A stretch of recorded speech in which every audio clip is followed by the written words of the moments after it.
Hey everyone. The book that my group chose to read for this week was The Giver by Lois Lowry. Um, the Giver is a utopian fiction book, which basically means that it revolves around a character in a community that is not real and that is kind of like is a perfect society. Um, so the main character is Jonas. Um, he lives in this community where there is no pain, there's no war, there's not even any color, and everyone has their own roles in the community. Everyone fits those roles, never breaks any rules, never asks any questions. They literally just do what they have to do, and then, you know, after they die, which in the book is called release, they're released. Um, then that's it, and no one questions where people go or where they come from. Jonas, from the very beginning, was kind of like an unusual character because he had pale eyes when everyone else in the community had dark eyes. And it turns out that he actually is very special. He can see color, even though other people can't. And it turns out that his job that he is assigned to when he reaches the job assigning age is the receiver. And the receiver is basically all of the pain, all of the things that make a human. He has to take on all of that in order. He has to take on all of that just because somebody has to take it. Like, if they can't just go nowhere if no one else is using them. So he has to take those jobs, or that job. And it's quite a journey for him. There are so basically, let's see.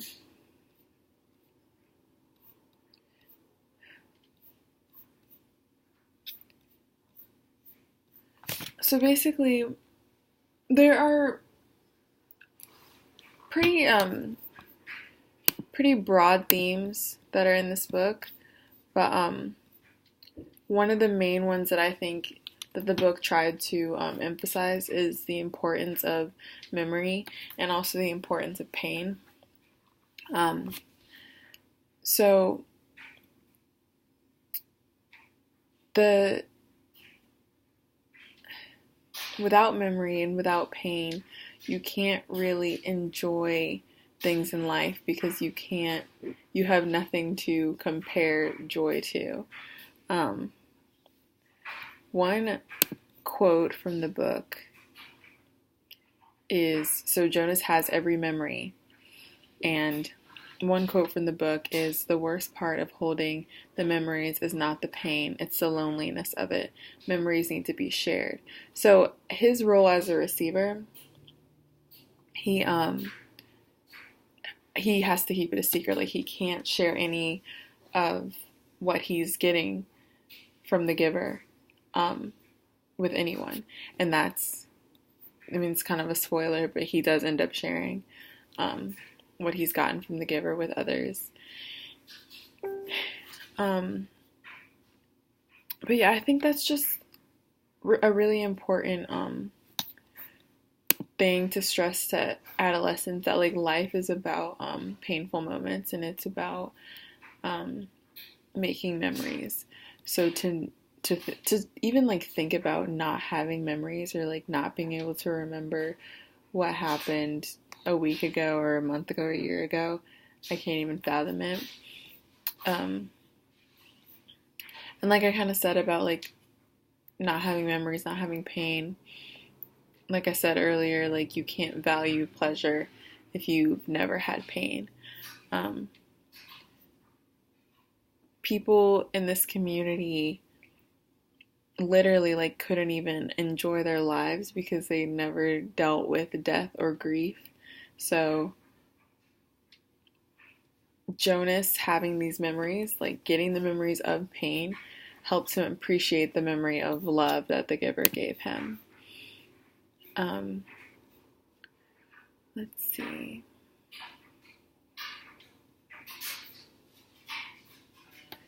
I guess a thing to keep in mind,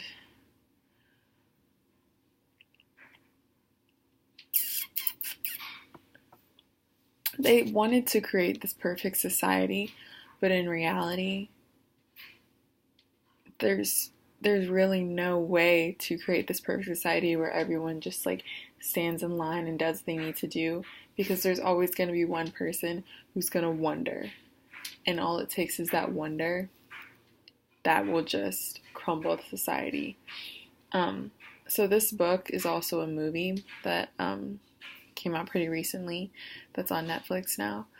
Um, the movie definitely is not as good as the book. The book I would recommend for sixth graders to read. It's a pretty easy read, it's a pretty fast read, so I don't think that they would have any issues with it. Um, I think it's a great change of perspective from like the typical books that sixth graders read, which usually has like real situations that they can relate to. Like most young adolescent books have their most like they leave an impression on kids because they are so relatable. But even though this one isn't relatable per se, it has certain lessons that I think could be applied to anyone's life. So there's that.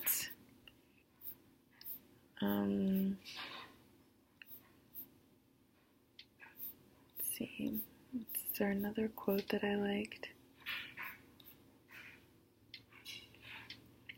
So, one important scene was when Jonas came across a baby named Gabe that he that Gabe was about to be released, and Jonas took Gabe and basically left with him and planned on leaving the community, leaving the town, wherever it is, with him. And he wants Gabe to see what he has seen, what the giver has given him. There's one quote from the book: "Things could change, Gabe." Jonas went on, "Things could be different. I don't know how, but there must be some way for things to be different. There could be colors and grandparents," he added, staring through the dimness toward the ceiling of his sleeping room, "and everybody would have the memories." Um, so I think this just kind of speaks to the hope that Jonas tapped into, that he never realized that he had before he became the receiver. So those are the main themes: hope, pain, memories, holding on to memories, and just how memories in our past play a role in our future. And without them, you really have no future. So I would recommend this book, and I enjoyed it.